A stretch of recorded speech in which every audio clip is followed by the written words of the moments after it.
2 రోజుల కిందటే NBK 101 fever అంటూ సోషల్ మీడియాలో హ్యాష్ ట్యాగ్ పెట్టి పైసా వసూలు ప్రమోషన్లకు శ్రీకారం చుట్టింది ఈ చిత్ర బృందం. ఇందులో భాగంగా ఈ నెల 28న బాలయ్య 101 స్టంపర్ రిలీజ్ కాబోతున్నట్లుగా ప్రకటించారు. అయితే టీజర్ తెలుసు, ట్రైలర్ తెలుసు, కొత్తగా ఈ స్టంపర్ ఏందబ్బా అని అభిమానులు బుర్రలో బద్దలు కొట్టుకుంటున్నారు.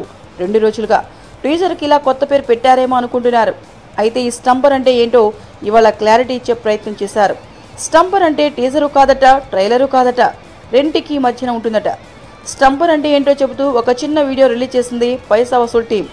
స్టంపర్ అంటే టీజర్ కా బాప్ అని, ట్రైలర్ కా బేటా అని ఈ వీడియోలో చూపించారు. దీన్ని కూడా చాలా స్టైలిష్గా డిజైన్ చేశారు.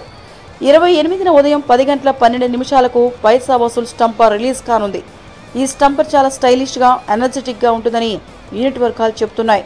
స్టంపర్ రిలీజ్ నేపథ్యంలో సినిమాలో నుంచి బాలయ్య కొత్త లుక్స్ కూడా లాంచ్ చేశారు. అందులో సూపర్ స్టైలిష్గా కనిపిస్తున్నాడు బాలయ్య. ఆయన లుక్ గత కొన్నేళ్లలో ది బెస్ట్ అనిపించేలా ఉంది. పూరి జగన్నాథ్ దర్శకత్వంలో తెరకెక్కుతున్న పైసా వసూల్ సెప్టెంబర్ 29న విడుదల కానున్న సంగతి తెలిసిందే. ఏంటండి, వీడియో నచ్చిందా? అయితే ఓ లైక్ వేసుకోండి, లేదంటే ఓ కామెంట్ చేయండి. ఎప్పటికప్పుడు మా వీడియోస్ చూడాలంటే సబ్స్క్రైబ్ చేసుకోండి.